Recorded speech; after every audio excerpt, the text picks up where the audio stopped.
Structure के लिहाज से 4 होते हैं, लेकिन हम 3 तक जो है वो वाइंड अप करते हैं अपना लेक्चर, क्योंकि चौथा हम पढ़ेंगे अगली टेस्ट में। अभी जो वो काफी बर्डन हो जाएगा, तो मतलब उस सेंटेंस को हम इंक्लूड नहीं करते हैं, इतना मुश्किल तो नहीं है। लेकिन सर टाइप्स ऑफ सेंटेंस के अंदर जो है वो आप देखें, सबसे पहले जो हम डिस्कस कर रहे थे, यानी सिंपल सेंटेंस की हम बात कर रहे थे। बेटा देखो सिंपल सेंटेंस, सिंपल सेंटेंस क्या होता है, यानी सिंपल सेंटेंस देखो, इट स्टैंड्स अलोन। कल भी हमने आपको जो वो बताया था, या मतलब मैंने आपको अपने नोट्स के अंदर रात वाली जो पॉइंट्स मैंने भेजी थी उसके अंदर भी मतलब ये बताया था कि simple sentence has a subject and verb and stands, okay, and stands, it can stands alone because it gives the sense. तो सिंपल सेंटेंस जो होता है वो मतलब अलग इंडिपेंडेंट सेंटेंस की तरह होता है, ये इंडिपेंडेंट क्लॉज है, ये एक इंडिपेंडेंट जो हमने पढ़ लिया है, ठीक है। तो सिंपल सेंटेंस के अंदर किसी क्लॉज की जरूरत नहीं होती, वो खुद अलग जो वो अपने आप ये नहीं जो वो अलोन होता है। जैसे मैंने एग्जांपल आपको पहले दे दिया है, जैसे आप देखें वी आर लर्निंग, ठीक है, वी आर लर्निंग, ये आपका सिंपल सेंटेंस है, ठीक है। We are learning and studying, आप देखें एक ही सब्जेक्ट, एक ही सब्जेक्ट काम करने वाला है, तो आप कहीं अगर कंजंक्शन वगैरह एंड वगैरह लगा रहे तो उससे प्रॉब्लम नहीं है, जैसे कल मैंने दिया, क्योंकि ये एक ही बात कर रहा है, एक ही सब्जेक्ट है। तो सिंपल सेंटेंस जो होता है वो खुद अपने आप यानी अकेला जो है वो आजाद सेंटेंस के तौर पर स्ट्रक्चर में आता है, इसके साथ दूसरा सेंटेंस नहीं होता, उसको हम सिंपल सेंटेंस कहते हैं। यानी जिस सेंटेंस के अंदर यानी अपना सब्जेक्ट और प्रेडिकेट हो, प्रेडिकेट से मुराद जिसके अंदर क्या हो, वर्ब हो, उसको हम कहते हैं। यानी सब्जेक्ट को छोड़कर बाकी जितने भी अल्फाज होते हैं ना, उसको हम क्या कहते हैं, प्रेडिकेट कहते हैं। तो एटलीस्ट वन प्रेडिकेट हो सिंपल सेंटेंस के अंदर, सब्जेक्ट और प्रेडिकेट, प्रेडिकेट वो सब्जेक्ट को छोड़कर, या वो अल्फाज जो हमें सब्जेक्ट के बारे में बताएं उसको प्रेडिकेट कहते हैं। उसके बाद देखो हमने सेकंड सेंटेंस जो डिस्कस किया था, वो सेंटेंस कल मैंने आपको ये भी पढ़ा लिया था, कंपाउंड सेंटेंस की हमने बात की थी। अब देखो कंपाउंड सेंटेंस कंपोजिशन कौन सी है, कंपाउंड जो सेंटेंस है आप देखो इसकी यानी ये कि मतलब एक इंडिपेंडेंट क्लॉज, देखो एक इंडिपेंडेंट क्लॉज, इंडिपेंडेंट क्लॉज वो जो मतलब मुकम्मल सेंटेंस हो, ठीक है। इंडिपेंडेंट क्लॉज किसको कहते हैं, जो सेंटेंस मुकम्मल हो, जिसमें सब्जेक्ट और वर्ब आए, अपना पूरा सेंस और मीनिंग दे, ठीक है, इंडिपेंडेंट हो, उसको हम क्या कहते हैं, कंपाउंड सेंटेंस कहते हैं, ठीक है। मतलब आप देखें सिंपल सेंटेंस में एक आता है, कंपाउंड में आपको क्या करना पड़ेगा, दो इस्तेमाल करेंगे तो आपका हो जाएगा ये कंपाउंड। प्लस आप देखें दूसरा भी इंडिपेंडेंट, दूसरा भी इंडिपेंडेंट, इंडिपेंडेंट क्लॉज। अब आप देखो ये दो सेंटेंसेस, मतलब बीच में ये ज्वाइन होता है किससे, कंजंक्शन से, कोऑर्डिनेट कंजंक्शंस होते हैं उनसे हम ज्वाइन करते हैं। तो कंपाउंड सेंटेंस के अंदर दो इंडिपेंडेंट क्लास ऐड करते हैं हम, एक और दो, और ज्वाइन किससे करेंगे आप, ये दोनों ज्वाइन किससे होंगे, ज्वाइन बेटा आप किससे करेंगे, ये ज्वाइन करेंगे कोऑर्डिनेट कंजंक्शन, कोऑर्डिनेटिंग कंजंक्शन से, दोनों सेंटेंस कोऑर्डिनेटिंग कंजंक्शंस। और कोऑर्डिनेटिंग कंजंक्शंस कौन से हैं, पता है कोऑर्डिनेटिंग कंजंक्शंस, फेन्स बॉय, क्या, फेन्स बॉय, ये कोऑर्डिनेट कंजंक्शंस है, ठीक है। एफ से क्या, एफ से क्या आता है बेटा, एफ से आप क्या इस्तेमाल करेंगे, एफ से आप इस्तेमाल करेंगे फोर, ठीक है। अगर एफ है, आप देखें कल भी हमने पढ़ा था, एफ से क्या होता है, एफ से होता है फोर, एफ ओ आर, ठीक है। अच्छा उसके अलावा आप देखें यानी ए, तो ए से मतलब क्या इस्तेमाल होता है, ए एन बी, ये एंड होता है। अच्छा एन से फिर क्या होता है, एन से हम क्या इस्तेमाल करते हैं, नोर, ठीक है, क्या इस्तेमाल करते हैं बेटा, नोर, एन ओ आर। अच्छा उसके बाद एस से क्या होता है, ठीक है, एस से आपका क्या होता है, एस से होता है सो, ये क्या होता है, सो, एस ओ। अच्छा उसके बाद बी से क्या इस्तेमाल होता है, बेटा देखो बी से आपका क्या इस्तेमाल होता है, बट, क्या इस्तेमाल होता है, but, B U T, but.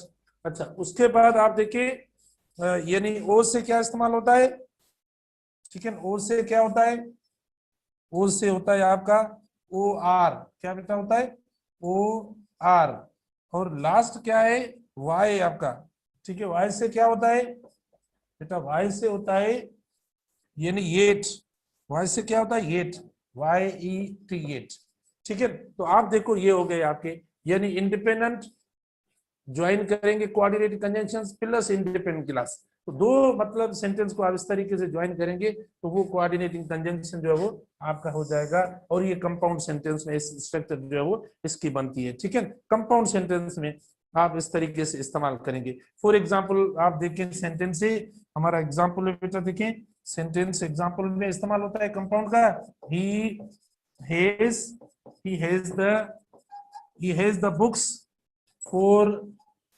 study, ठीक है। देखो he has the books for study and they, कामा भले दे देना, कंजंक्शन जो ये कंजंक्शन है कोऑर्डिनेटिंग, इनके बाद कामा आप दे सकते हो, एंड दे आर, ठीक है, and they are always lying on the, देखो they are always lying on the table, lying on the table, ठीक है बेटा।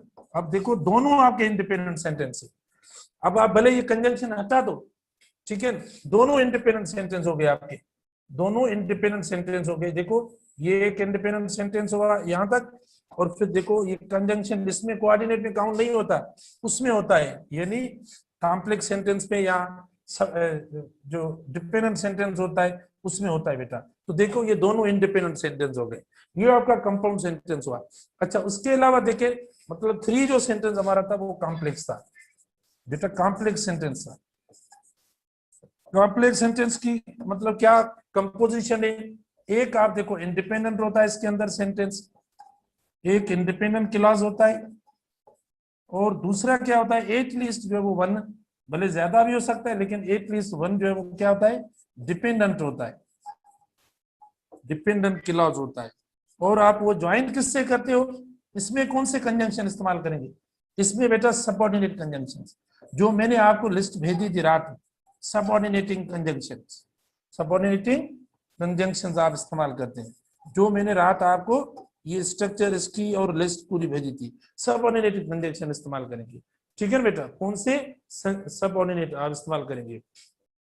अच्छा इसका एग्जांपल देखें, नो कंट्री, बेटा देखो no country develops easily, no country develops easily, ठीक है, नो कंट्री डेवलप्स इजीली, एक इंडिपेंडेंट, देखो ये इंडिपेंडेंट हुआ, और सेकंड देखो देखो कोऑर्डिनेट, सॉरी सबऑर्डिनेट कंजंक्शन इस्तेमाल करेंगे, सबऑर्डिनेटिंग। अच्छा no country develops easily unless its citizens, ये देखो डिपेंडेंट हुआ, unless its citizens are educated, are educated. अब देखो बेटा यहां से लेकर ये देखो, ये जो आपका हुआ है ना इसको हम क्या कहते हैं डिपेंडेंट कहते हैं, और ये आपका कॉम्प्लेक्स सेंटेंस हुआ। यानी कॉम्प्लेक्स सेंटेंस में क्या होता है, एक जो है वो इंडिपेंडेंट होता है, ये सेंटेंस यहां से पढ़ा, ये आपका इंडिपेंडेंट हुआ सेंटेंस, ठीक है। जबकि कंजंक्शन से लेकर जो सबऑर्डिनेट कंजंक्शन होता है उससे लेकर मतलब जुमले की फुल स्टॉप तक जो सेंटेंस होगा वो आपका डिपेंडेंट सेंटेंस होगा, डिपेंडेंट होगा। डिपेंडेंट सबऑर्डिनेट कंजंक्शन जो इस्तेमाल होते हैं तो वो नाउन क्लास में हो, एडवर्ब क्लास में हो, एडजेक्टिव क्लास में, ये सेम लगते हैं, ठीक है, सेम लगते हैं। जो कॉम्प्लेक्स में लगते हैं ना सबऑर्डिनेट कंजंक्शंस, वो इन तीनों क्लासेस में भी इस्तेमाल होते हैं, और उस पूरे सेंटेंस को क्या बना देते हैं डिपेंडेंट सेंटेंस बना देते हैं, ठीक है। तो डिपेंडेंट हुआ। अब देखो इधर अगर ये मतलब सेंटेंस बेटा, अगर ये डिपेंडेंट वाला सेंटेंस शुरू में आ जाता है तो आप बात बीच में क्या इस्तेमाल करेंगे, कामा, समझें। अगर ये कंजंक्शन पढ़ा है ना ये पूरा की पूरा, unless its citizens are educated, ये हम इधर सेंटेंस रखें, और नो कंट्री डेवलप्स इजीली इधर रखें, तो सेंटेंस के बीच में क्या इस्तेमाल होगा, कामा। ये पंक्चुएशन के हिसाब से आ सकता है, ठीक है बेटा, ये पंक्चुएशन के साथ। अब देखिए कुछ कंपाउंड सेंटेंस की मैं आपको एग्जांपल दूं, आप थोड़ा प्लीज उनमें देख ले।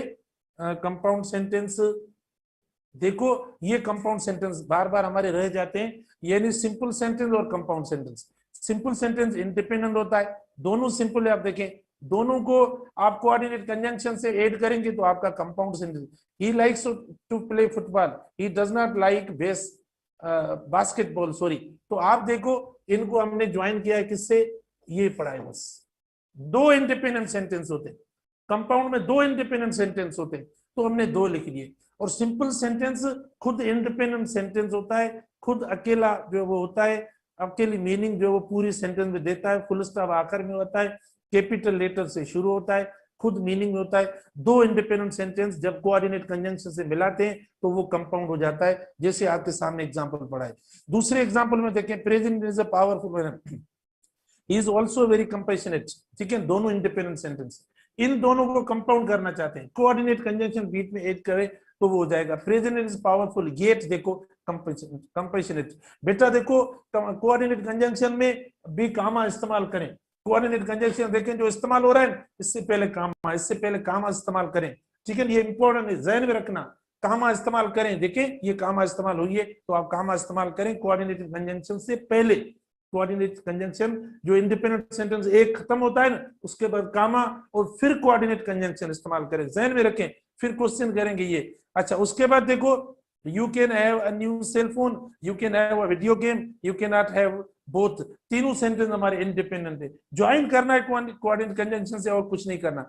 You can have a new cell phone और a video game, but you can not have both, ठीक है। कंट्रास्ट है इसीलिए हमने बोथ यानी बट इस्तेमाल किया। तो आप देखो इधर ये कंजंक्शन हुआ, इधर ये कंजंक्शन हुआ, इन तीनों सेंटेंसेस को, इंडिपेंडेंट सेंटेंस को हमने इस तरीके से ऐड कर दिया। He has no money, he has no phone, he has neither money nor a phone, देखो ये आ गया आपका, यानी नॉर इसमें आ गया, जो हमने फेंस बॉय में दिया तो नार इसमें आ गया। और नार किसके साथ इस्तेमाल होता है, नीदर के साथ। और आर के साथ क्या इस्तेमाल होता है, इधर, ठीक है ना, इधर या इधर के साथ ओ आर इस्तेमाल होता है, और नॉर के साथ नीदर या नाइदर इस्तेमाल होता है। तो देखो दोनों इंडिपेंडेंट सेंटेंस को हमने ज्वाइन कर लिया इस कंजंक्शन और कामा लगी हुई है उससे पहले।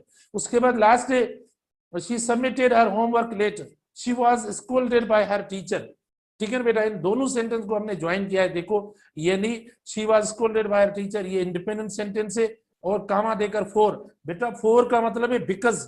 देखो जिस स्टूडेंट को समझ में ना आ रहा है कि फोर पता नहीं क्या है, फोर देखो बिकॉज वाले सेंस में भी इस्तेमाल होता है। इधर मीनिंग जो है इधर आप रिप्लेस नहीं कर सकते, क्योंकि बिकॉज जो है वो कोऑर्डिनेटिंग कंजंक्शन नहीं है, लेकिन फोर का मतलब बता रहा हूं कि फोर का मतलब है बिकॉज।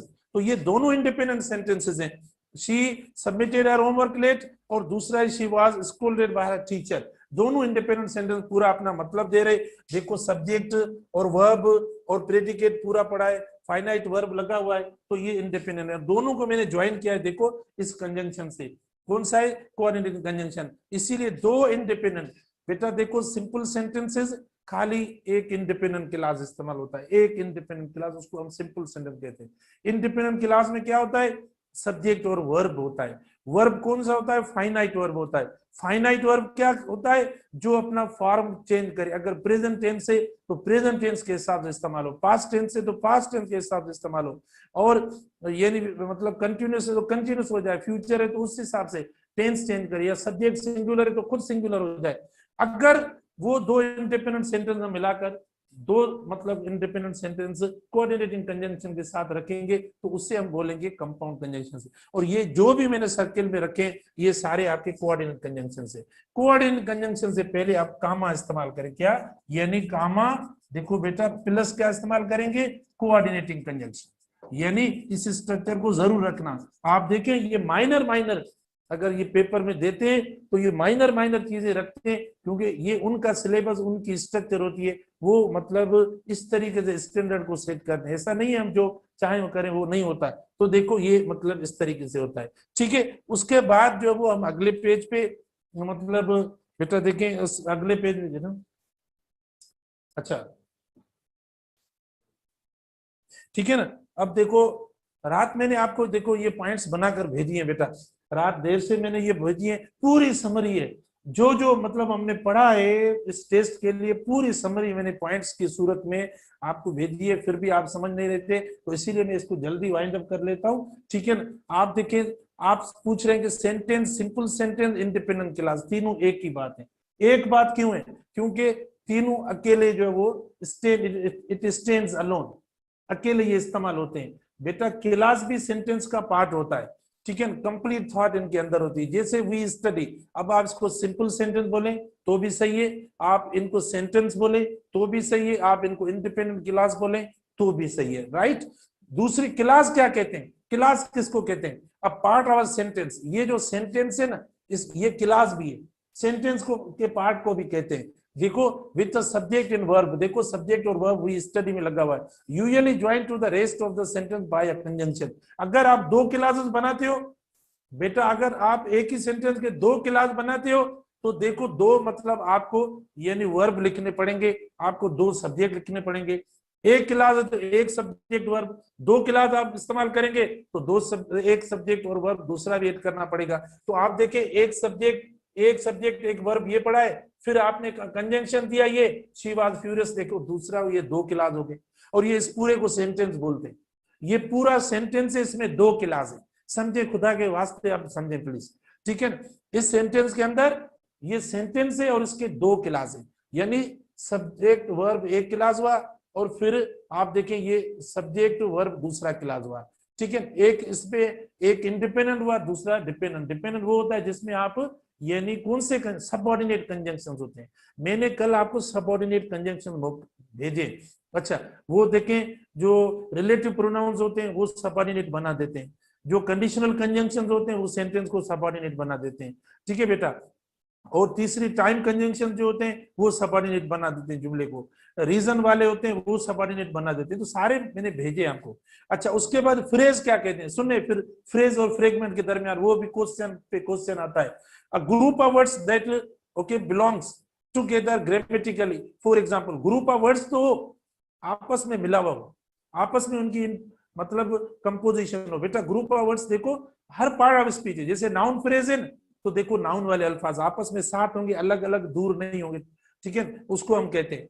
फिर अगर एडजेक्टिव फ्रेज है तो उसमें एडजेक्टिव होगा, ठीक है, जेरेंड है तो जेरेंड उसमें होगा, इन्फिनिटिव है तो इन्फिनिटिव, इस तरीके से अल्फाज आपस में मिले हुए होते हैं, ठीक है, उसको हम क्या कहते हैं, फ्रेज कहते हैं। तो आप देखिए इधर जैसे डे टायर्ड मतलब बहुत टायर्ड हो, जैसे वर्किंग इन द फील्ड, देखो ये जेरेंड फ्रेज है, आपस में अल्फाज देखो ये मिले हुए, ये अल्फाज मिले हुए, ये अल्फाज मिले हुए, ये फ्रेज हुआ। लेकिन सब्जेक्ट और वर्ब, मतलब ये कि फ्रेज के अंदर क्या होता है, सब्जेक्ट या वर्ब नहीं होता है, सब्जेक्ट या वर्ब बेटा इसमें नहीं होता, फ्रेगमेंट में कभी कभी हो जाता है इसमें, यानी ये देखो मतलब फ्रेज के अंदर सब्जेक्ट या वर्ब नहीं होता, ठीक है। जैसे ये पढ़ा है देखो इसमें वर्ब नहीं है, इसमें देखो जेरेंड फ्रेज पढ़ा है, तो सब्जेक्ट और वर्ब यानी ये इसके अंदर मौजूद नहीं होते, जो कि फ्रेगमेंट में होते हैं, फ्रेगमेंट में होते हैं। फ्रेज जो है वो सेंटेंस का पार्ट है, फ्रेगमेंट जो होता है सॉरी फ्रेज जो होता है सेंटेंस के साथ इस्तेमाल होकर मीनिंग दे सकता है, मीनिंग देता है, सेंटेंस के साथ इस्तेमाल होकर मीनिंग देता है, सेंटेंस में इस्तेमाल होता है ना। आप देखो पूरा सेंटेंस आप लिखें उसमें आप ये लिख सकते हैं, देखो working in the field a farmer was asking his son to bring meal, ठीक है, a farmer was in the field working tirelessly, आप देखें तो आप देखें ये आपका मतलब सेंटेंस के साथ एक पार्ट है, तो फ्रेज सेंटेंस के अंदर होता है, सेंटेंस का पार्ट होता है, सेंटेंस के साथ मिलकर वो अपनी एक मीनिंग भी देता है, लेकिन फ्रेगमेंट नहीं देता, फ्रेगमेंट एक इनकरेक्टली सेंटेंस के अंदर आ जाता है। देखो पढ़ा है sentence fragment is a group of words that does not express a complete idea, sometimes consisting only of dependent clause, dependent clause जितने भी हैं वो फ्रेगमेंट है बेटा, कल मैंने टेस्ट भी लिया आपसे, ठीक है। फ्रेगमेंट में मतलब जो डिपेंडेंट क्लास जितने भी आ जाए वो सारे डिपेंडेंट क्लास किससे बनते हैं, कोऑर्डिनेटिंग कंजंक्शन से बनते हैं, वो सारे क्या हो जाएंगे आपके, वो फ्रेगमेंट होंगे, ठीक है, फ्रेगमेंट हो जाएंगे। जैसे इफ लगे, हु लगे, वाट लगे, दैट लगे, टाइम वाले कंजंक्शन लगे, आप पढ़ना सही नमूने से उसको, जैसे आप देखें अनलेस यू आर, अब ये फ्रेगमेंट है, फ्रेज नहीं, क्योंकि पूरा सेंस और पूरी थॉट और मीनिंग नहीं है इसकी। तो एक तो अब आराम से समझ लें, एक ये कि जो यानी डिपेंडेंट क्लॉज है जो सबऑर्डिनेट कंजंक्शन से बनते हैं बेटा, वो सारे क्या है, वो सारे फ्रेगमेंट्स हैं, क्योंकि वो इनकरेक्ट है, क्योंकि वो पूरी मीनिंग नहीं देंगे। डिपेंडेंट क्लास पूरी मीनिंग नहीं देगा जब तक इंडिपेंडेंट उसके साथ नहीं होता।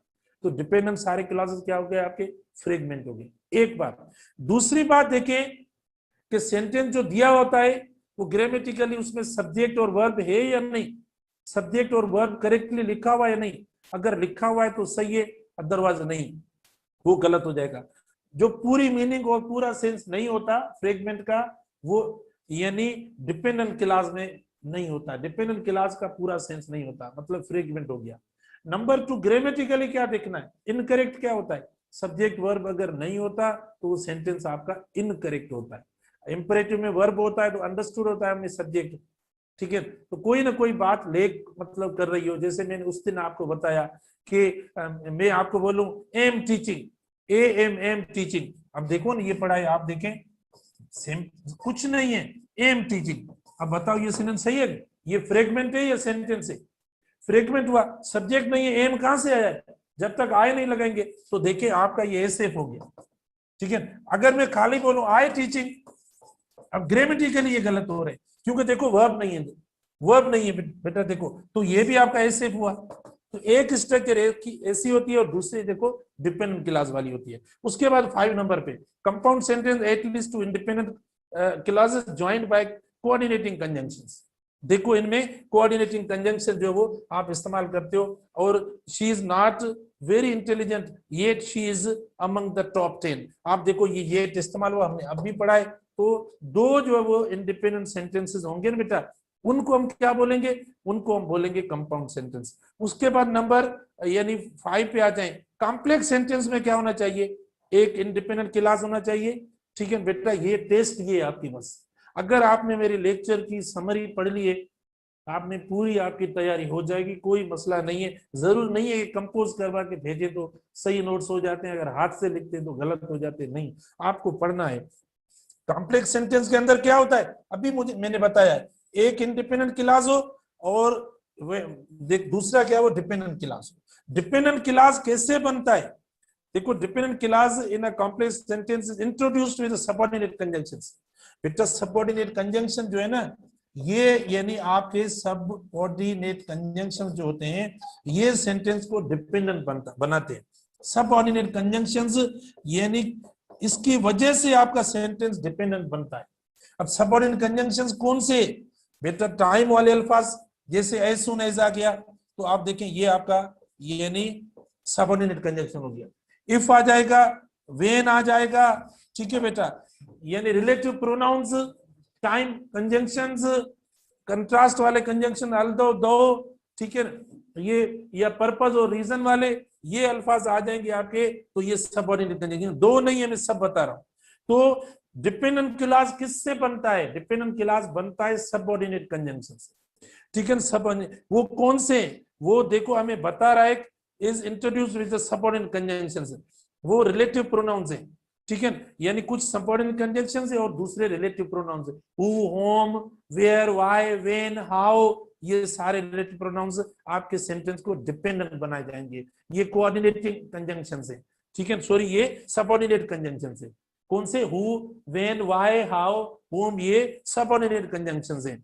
और प्लस कंडीशनल इफ या जो है वो अनलेस, प्रोवाइडेड दैट, ठीक है बेटा, या टाइम वाले कंजंक्शंस ये हो जाएगा। अच्छा उसके बाद नंबर सेकंड पेज बेटा, उसके बाद नंबर सेकंड पेज में देखो, अब ये पढ़ा है I have punished her that I will help her, sorry I have promised her that I will help her. बेटा ये देखो ये पढ़ा है आपका, ये आपका सबऑर्डिनेट कंजंक्शन दैट। तो मैंने कहा रिलेटिव प्रोनाउन जो होते हैं, रिलेटिव प्रोनाउन जो होता है बेटा वो क्या होता है, वो आपका सबऑर्डिनेट कंजंक्शन हो जाता है। जो रिलेटिव प्रोनाउन है वो आपका सबऑर्डिनेट कंजंक्शन हो जाता है, राइट, ये हो गया। अच्छा उसके बाद सेकंड प्रेडिकेट क्या है, देखो इसमें लिखा हुआ प्रेडिकेट, प्रेडिकेट क्या है, देखो सब्जेक्ट के बाद जो अल्फाज आते हैं उसको प्रेडिकेट कहा जाता है। सब्जेक्ट के बाद जो अल्फाज आते हैं वो predicate. Predicate is the part of sentence or clause that tells us what the subject does or is. बेटा सब्जेक्ट के बाद आने वाले सारे अल्फाज प्रेडिकेट हैं, या आप इसको इस तरीके से डिफाइन करें कि वो अल्फाज जो सब्जेक्ट के बारे में हमें बताएं कि सब्जेक्ट क्या करता है, उससे हम क्या कहते हैं, यानी प्रेडिकेट कहते हैं। आप देखें ये आपका सब्जेक्ट हुआ और एम अ टीचर, ये पूरा प्रेडिकेट हुआ क्योंकि ये सब्जेक्ट के बारे में बता रहे हैं।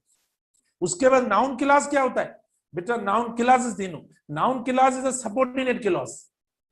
ये सबऑर्डिनेट क्यों हुआ, क्योंकि उसके अंदर सबऑर्डिनेट कंजंक्शंस है।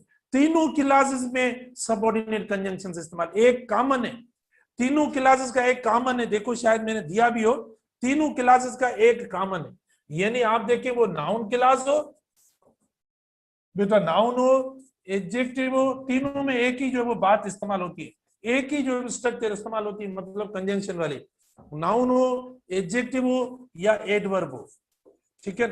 ये तीनों क्लासेस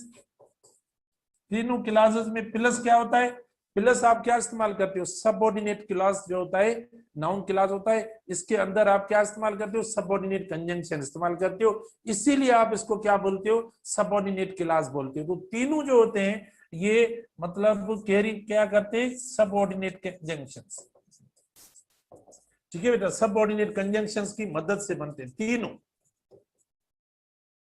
तीनों सबऑर्डिनेट कंजंक्शन की, नाउन एडजेक्टिव एडवर्ब क्लासेस तीनों बनते हैं सबऑर्डिनेट। अब आप देखो ये पढ़ा है बेटा, देखो I know that she left for the school, और ये जो दैट पढ़ा ये सबऑर्डिनेट, ऊपर भी हमने लिखा है। अब मैंने आपको वो बेटा अलग अल्फाज कल भी भेजे, प्लीज पढ़ना, सबऑर्डिनेट कंजंक्शंस के कोऑर्डिनेट कंजंक्शन दोनों को अलग अलग हमने पढ़ा है।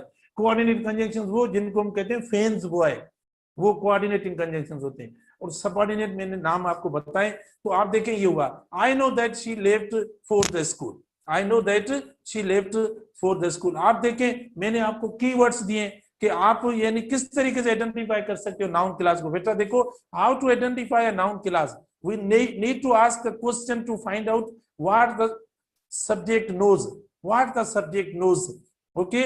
अच्छा, तो क्वेश्चन किस तरीके से नाउन क्लास को पहचानने के लिए, I know what, I know what, तो इसका जवाब जो होगा वो आपके डिपेंडेंट क्लास में होता है। सबऑर्डिनेट क्लास सेंटेंस को डिपेंडेंट कर लेते हैं।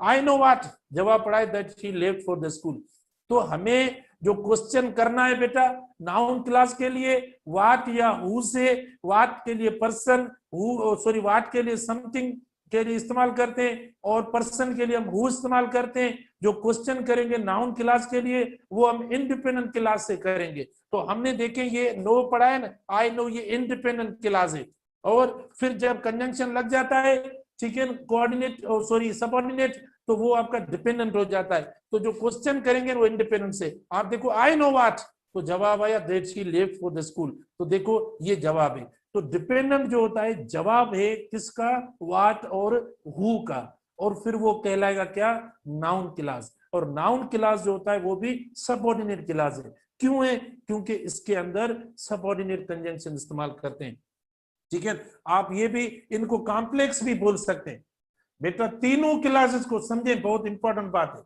आपका नाउन क्लास हो, ठीक है, आपका एडजेक्टिव क्लास हो या एडवर्ब क्लास हो, इनके सेंटेंस को, जो इनके डिपेंडेंट सेंटेंसेस हैं, इनको आप कॉम्प्लेक्स सेंटेंस भी बोल सकते हैं।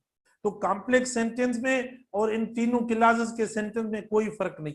अगर आपसे पूछे कॉम्प्लेक्स सेंटेंस है तो आप तीनों को कॉम्प्लेक्स सेंटेंस, क्योंकि जो कॉम्प्लेक्स सेंटेंस में कंजंक्शंस इस्तेमाल होते हैं ना, वो इन तीनों नाउन के मतलब से, नाउन में, एडवर्ब और एडजेक्टिव में इस्तेमाल होते हैं। इसीलिए आप तीनों को कॉम्प्लेक्स भी कर सकते हैं, नाउन क्लास, एडवर्ब क्लास और एडजेक्टिव क्लास कहते हैं। अच्छा, उसके बाद देखें, the answer is in subordinate clause. अच्छा, हु व्हाट फॉर क्वेश्चन, क्योंकि हु पर्सन के लिए, व्हाट यानी ये आपका हुआ noun clause. Noun clause begins with words like, देखो नाउन क्लास किससे शुरू होता है बेटा, दैट से, व्हाट से, whether, how, where, who, whom, why, however, whatever, where ever, who ever, etcetera, ये जो अल्फाज हैं सारे आपके नाउन क्लास में इस्तेमाल हम करते हैं, ठीक है। ये हुआ नाउन क्लास। उसके बाद सेकंड देखो, एडजेक्टिव क्लॉज है बेटा, सेकंड क्या है, एडजेक्टिव क्लॉज है। अच्छा, एडजेक्टिव क्लास मॉडिफाइज नाउन और प्रोनाउन। बेटा एडजेक्टिव क्लास में क्या होता है, यानी जो सेंटेंस होता है ना वो बिल्कुल, यानी जो हम रिलेटिव प्रोनाउन इस्तेमाल करेंगे, जो रिलेटिव प्रोनाउन इस्तेमाल करते उसके साथ साथ देखो नाउन पड़ा होता है, इधर नाउन या प्रोनाउन पड़ा होता है, उस नाउन और प्रोनाउन को हम डिस्क्राइब करते हैं, उस नाउन और प्रोनाउन को हम डिस्क्राइब करते हैं। जो डिस्क्रिप्शन हम देते हैं ना, यानी रिलेटिव वर्ड से, वो आपका एडजेक्टिव क्लास होगा। बेटा ये देखो एडजेक्टिव क्लास, क्लास जो भी इस्तेमाल होता है, बनता है, वो कंजंक्शन से बनता है। तो तीन जो क्लास बनते वो सबऑर्डिनेट कंजंक्शन से बनते। देखो ये क्लास, जिस जगह भी आपको ये अल्फाज ऐसे नजर आ जाए वो क्लास है। देखो कीवर्ड्स दे दिए बेटा, इसके कीवर्ड्स ये पढ़े आप, who, whom, whose, that, which, where, सारे दिए हुए हैं, ठीक है। एडजेक्टिव क्लास के दिए हुए, नाउन के दिए हुए, प्रेडिकेट के दिए हुए, इससे पहले जो पेज था वो दिया होता। तो इस तरीके से देखो, ये आपका एडजेक्टिव, यानी एडजेक्टिव नाउन को डिस्क्राइब करता है, नाउन की डिस्क्रिप्शन के लिए हम इस्तेमाल करते हैं इसको, एडजेक्टिव को, ठीक है ना। एडजेक्टिव के अल्फाजों के लिए जो आपके WH वाले अल्फाज दिए हुए बेटा, वो ही डिस्क्राइब करते हैं नाउन को, तो ये एडजेक्टिव क्लास हुआ। बहुत आसान हुआ, इसको आप कॉम्प्लेक्स लिखें तो भी आपकी मर्जी है। नाउन और एडजेक्टिव क्लास के सेंटेंस को कॉम्प्लेक्स लिखेंगे, सही है, गलत नहीं है। अगले पेज पे हम चलते हैं, ठीक है। अगला पेज देखो बेटा, लास्ट पेज है एडवर्ब क्लास वाला। अब एडवर्ब क्लास देखो, it performs the role of an adverb. बेटा ये एडवर्ब की तरह इस्तेमाल होता है। अब एडवर्ब क्या है, किसको मॉडिफाई करता है, एडवर्ब किसको मॉडिफाई करता है, जैसे एडजेक्टिव ने किसको मॉडिफाई किया, नाउन को मॉडिफाई किया, प्रोनाउन को मॉडिफाई किया, ठीक है, इस तरीके से हमने इस्तेमाल किया है। अच्छा, जो मतलब नाउन क्लास था तो वो वर्ब्स ऐसे होते हैं, परसेप्शन वाले, फीलिंग्स वाले वर्ब होते हैं, वर्ब्स ऑफ सेंस होते हैं, उनके साथ इस्तेमाल होता है। फिर हमने क्वेश्चंस बताए। एडवर्ब क्लास जो होता है, it performs the role of an adverb modifying the verb of the independent clause. जो इंडिपेंडेंट क्लास के अंदर वर्ब होता है, ठीक है, उसको मॉडिफाई करता है, उसके साथ अटैच होता है, उसके साथ इस्तेमाल होता है, ठीक है, तब वो एडवर्ब क्लास हो जाता है। इट बिगिंस विद, ये कैसे बनता है, यानी एडवर्ब क्लास में अल्फाज देखो ये इस्तेमाल होते हैं, when, where, why, before, after, till, until, while, since, as soon as long as, no sooner than, etcetera. बेटा ये सारे अल्फाज, इनके अलावा कुछ और कंजंक्शन जो मैंने आपको सबऑर्डिनेट कंजंक्शंस में भेजे होंगे, वो आप लगाकर, यानी जो आप कंपोजिशन करेंगे, जो स्ट्रक्चर आपकी बनेगी वो एडवर्ब क्लास की हो जाएगी। क्या हो जाएगी, एडवर्ब क्लास की हो जाएगी। Until I return, okay, no one will leave, ये एडवर्ब क्लास है। देखो ये पूरा यहां से, ये आपका एडवर्ब क्लास है। Until I return no one will leave, ठीक है, क्यों है, क्योंकि इसके अंदर सबऑर्डिनेट कंजंक्शन, इसके अंदर क्या लिखा हुआ है, सबऑर्डिनेट कंजंक्शन लिखा हुआ है। इसीलिए आपका ये क्या है बेटा, ये डिपेंडेंट सेंटेंस, और ये कॉम्प्लेक्स सेंटेंस, और ये एडवर्ब क्लास, तीनों नाम दे सकते हो। आपसे पूछा जाए बताएं इसमें कौन सा डिपेंडेंट है, कौन सा इंडिपेंडेंट, बताएं, ये कैसे आप बताएंगे, जिसमें भी सबऑर्डिनेट कंजंक्शन लिखा हुआ होता है, जिसमें भी सबऑर्डिनेट कंजंक्शन लिखा होता है, वो क्या होगा आपका, वो डिपेंडेंट सेंटेंस होता है, वो कॉम्प्लेक्स सेंटेंस हो सकता है, वो तीनों में स्ट्रक्चर के लिहाज से नाउन क्लास, एडजेक्टिव या एडवर्ब क्लास हो सकता है। तो डिपेंडेंट के देखो 3 नाम होंगे। इस तरीके से इंडिपेंडेंट के भी नाम है भाई, इंडिपेंडेंट सिंपल सेंटेंस भी होता है, सेंटेंस भी होता है, इंडिपेंडेंट क्लास भी होता है, मेन क्लास भी कहते हैं, प्रिंसिपल क्लास भी कहते हैं, इंडिपेंडेंट को वही कहते हैं। इंडिपेंडेंट के नाम कौन से बेटा, देखें, एक आप सेंटेंस खाली जो है वो खाली सेंटेंस, ठीक है, और उसके बाद आप देखिए सिंपल सेंटेंस कहते हैं, जैसे हम इधर कह रहे हैं ना, इधर हम कॉम्प्लेक्स सेंटेंस कह रहे हैं, सिंपल सेंटेंस, ठीक है। उसके अलावा आप देखें इंडिपेंडेंट सेंटेंस, इंडिपेंडेंट सेंटेंस, ठीक है बेटा, independent sentence, sentence, simple sentence, independent sentence. अच्छा, उसके अलावा आप देखें principal class,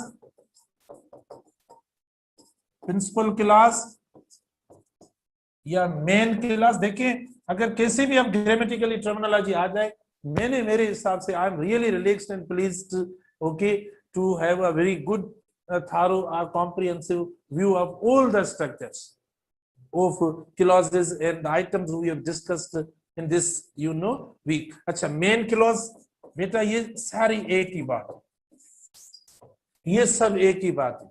sentence, simple sentence, independent sentence, principal clause, main clause. आप बोलेंगे सर बताओ कॉमन क्या है, कॉमन क्या है कि ये इसके बगैर नहीं बनते, सब्जेक्ट और वर्ब के बगैर, इनमें कंजंक्शन वगैरह नहीं है।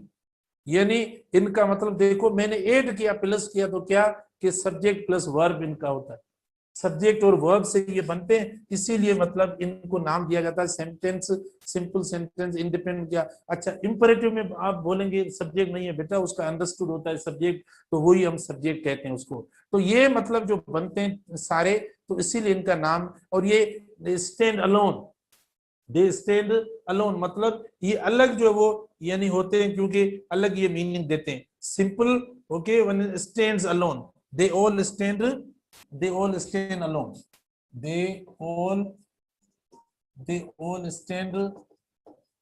alone. अलोन का मतलब ये खुद ही सेंटेंस बनाते हैं, खुद ही मीनिंग देते हैं। आप कोई भी लिख लें सेंटेंस, जैसे आप देखें वी स्टडी, अब ये वी स्टडी सेंटेंस है, सिंपल सेंटेंस है, इंडिपेंडेंट सेंटेंस हो गया, इंडिपेंडेंट प्रिंसिपल क्लास, इसको आप क्लास का वर्ड दे दें तो बेहतर हो जाएगा, इंडिपेंडेंट क्लास। अच्छा, तो बेटा देखिए अब ये आपका हो गया इसके। अब आप देखें इधर इंपॉर्टेंट बात ये हुई है, all three noun, adjective and adverb clauses are dependent clauses.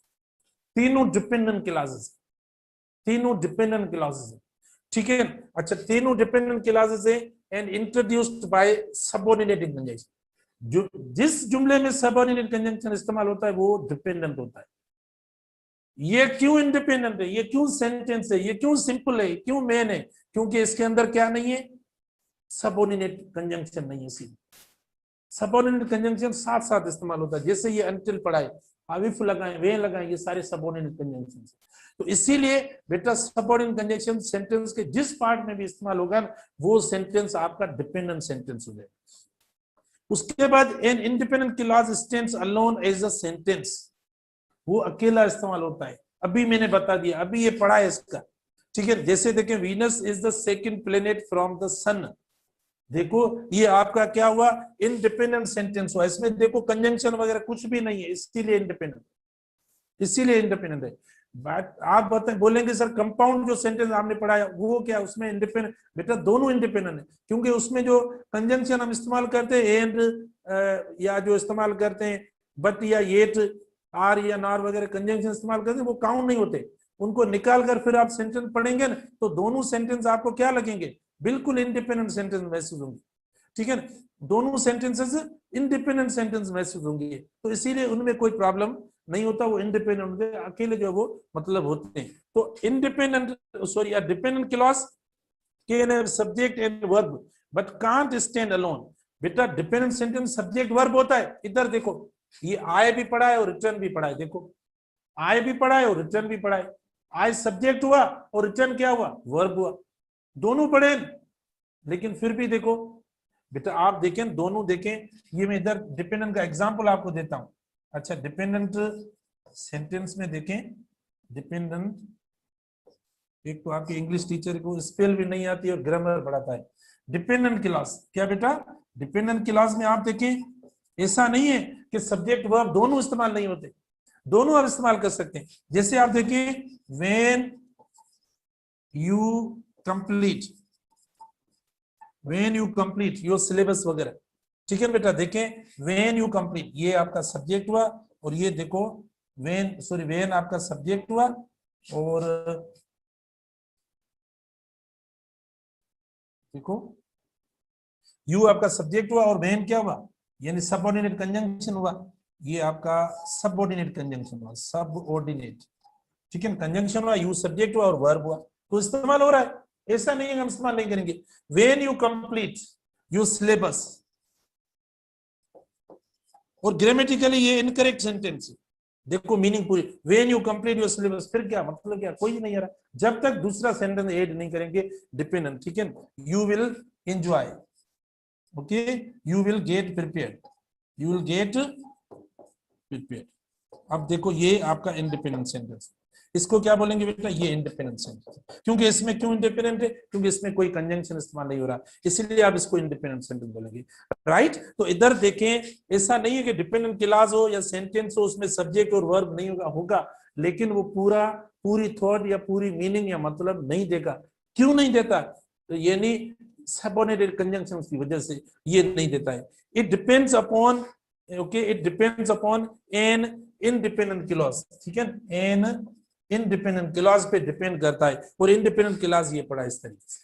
तो बेटा ये स्ट्रक्चर पूरा हर चीज होगी। कल मैं आपसे टेस्ट लूंगा, आज भी कोशिश करूंगा, आप रिव्यू क्लास की जरूरत है भला, आप देखो, मतलब आप खुद देखें कोई जरूरत है भला।